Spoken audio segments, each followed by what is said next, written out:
a blue and gold jacket. He looked like a man, except for his face. When she looked at his face, she saw that he wasn't a man at all. He was a fish. When a frog in a pink and gold jacket opened the door, Alice wasn't surprised at all. She was becoming used to funny things. The frog stood on the doorstep and took a large white envelope from the fish. "It is from the Queen," said the fish. "The Queen invites the Duchess to tea this afternoon." The fish ran back into the woods, but the frog just sat down on the doorstep. Alice felt braver now, and she walked up to the house. There was an awful noise inside. Alice was curious. She wanted to go inside the Duchess's house and see what was happening. "May I go in, please?" Alice asked the frog. "I shall sit here for days and days," replied the frog. "That's not an answer to my question," said Alice. She pushed the door open and went in. "What an awful noise," said Alice. She put her hands over her ears. An ugly fat lady sat in the middle of the room. She was holding a baby which was crying very loudly. Another woman was standing by the fire. No one was taking any notice of the noise. "That woman with the baby must be the Duchess," thought Alice. "And the other person must be a cook." The cook was washing a pot which was full of soup. Alice sneezed. The air was full of smoke and pepper. A very large cat sat beside the fire. He had a big smile on his face, which was very strange indeed. Cats don't usually smile.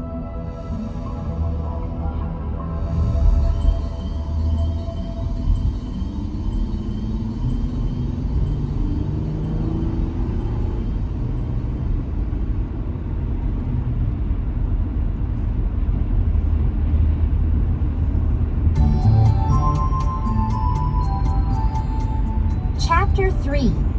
The Cheshire Cat and a Mad Tea Party. "Why is your cat smiling?" asked Alice.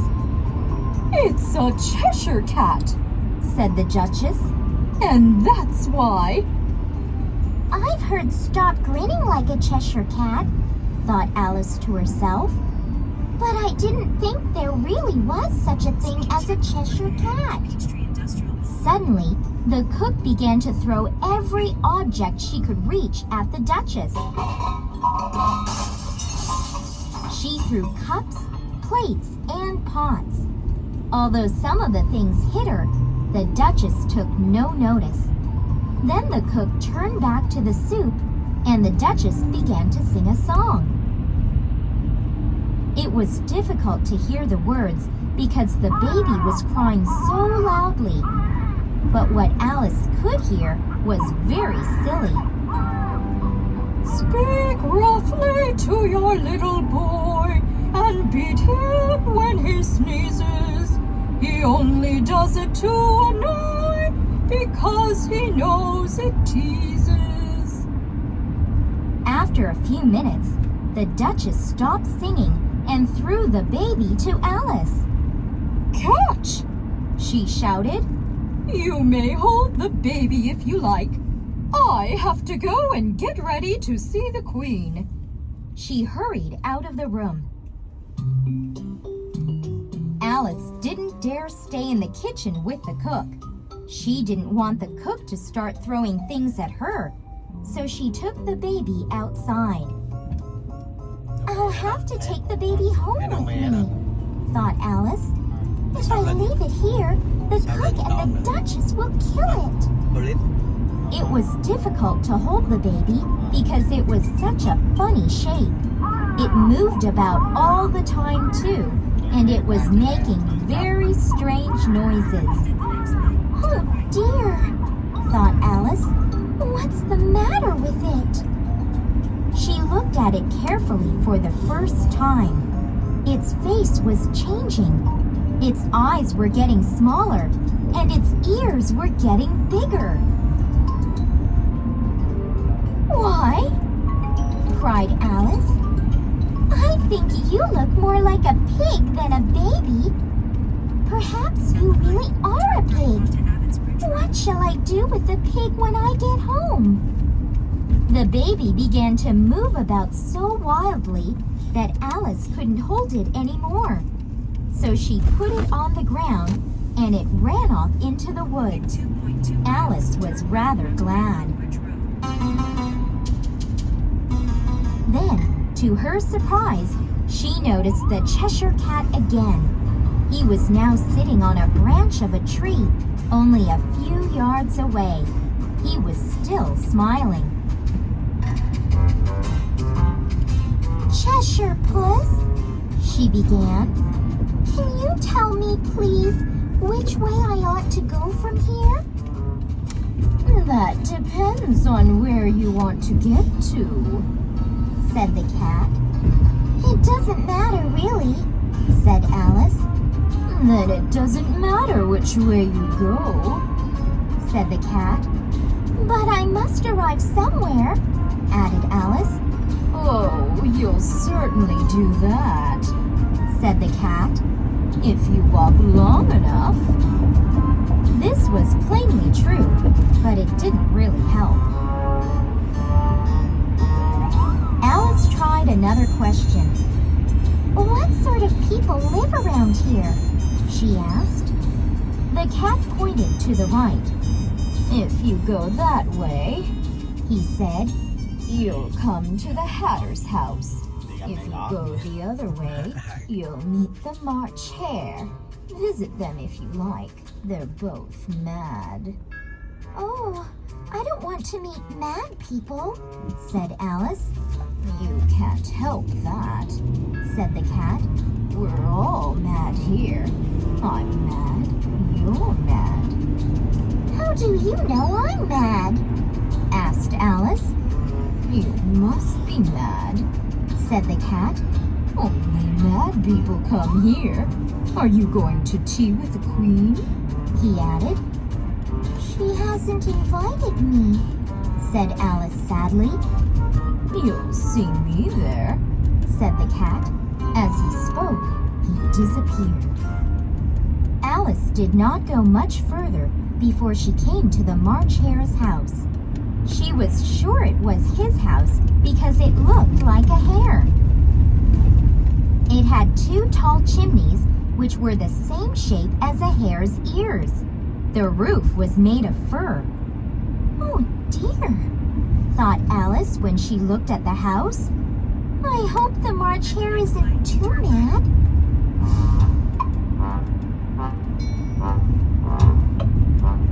There was a long table under a tree in front of the house. The March Hare and the Hatter, Alice knew it was the Hatter because he was wearing a hat, were sitting at one corner of the table. They were having a tea party.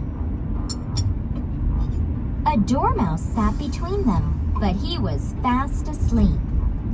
When the March Hare and the Hatter saw Alice, who was coming toward them, they shouted, "There's no room at the table, no room!" Don't be silly. There's plenty of room, said Alice. She sat down in a large chair at one end of the table. What day of the month is it? Asked the Hatter. Alice thought for a moment. The 4th. The Hatter looked at his large pocket watch and said, 2 days wrong. I knew it wasn't right to put butter in the works. He looked angrily at the March Hare. But it was the best butter, replied the March Hare. He took the watch from the Hatter and looked at it sadly. Then, to Alice's surprise, he put it in his cup of tea. He looked at it again. Alice broke the silence. "What a funny watch," she said. "It tells the day of the month, but it doesn't tell what time it is." "Why should it?" asked the Hatter. "It's always 5 o'clock." Alice had an idea. "Is that why there are so many tea things on the table?" she asked. "Yes," said the Hatter. "It's always tea time, so we never have a chance to wash the cups and plates." "The Dormouse must tell us a story. Wake up, Dormouse!" cried the other two together. The Hatter poured a little hot tea on his nose, and the Dormouse slowly opened his eyes. "Tell us a story," said the Match Hare. "And be quick," added the Hatter, "or you'll fall asleep again." "Once upon a time, there were 3 sisters," began the Dormouse, "and they lived at the bottom of a well. The sisters were learning to draw." The Dormouse went on in a slow, sleepy voice. "They drew everything that begins with Why M?" asked Alice. But the Dormouse was asleep again, and although the March Hare and the Hatter hit him quite hard, he wouldn't wake up. Alice decided to leave. When she turned back for a last look at the house, the Hatter and the March Hare were trying to put the Dormouse into the teapot.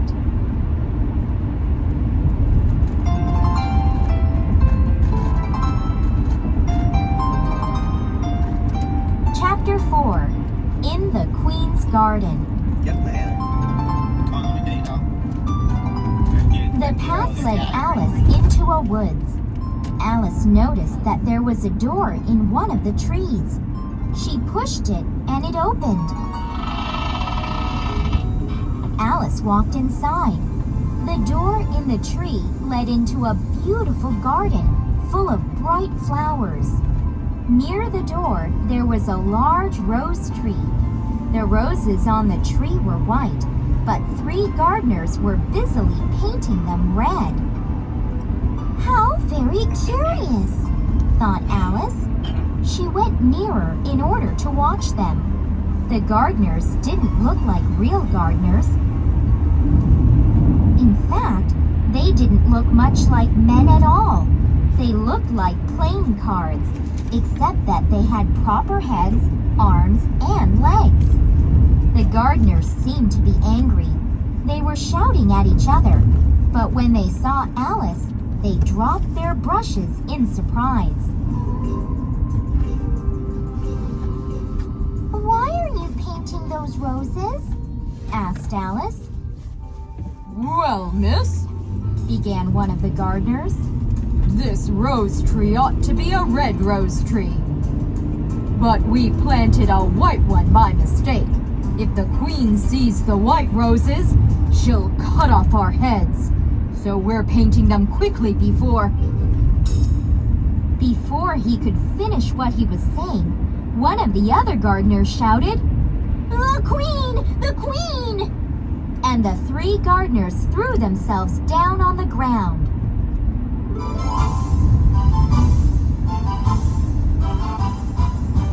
Alice looked around. She wanted to see the Queen.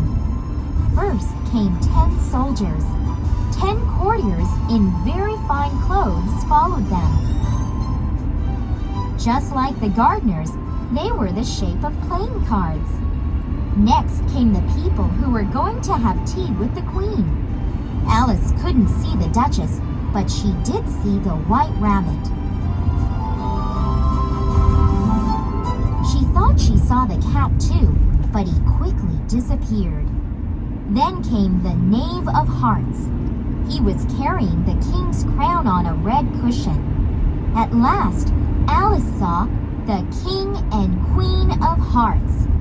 They looked just like the pictures on the pack of cards Alice had at home.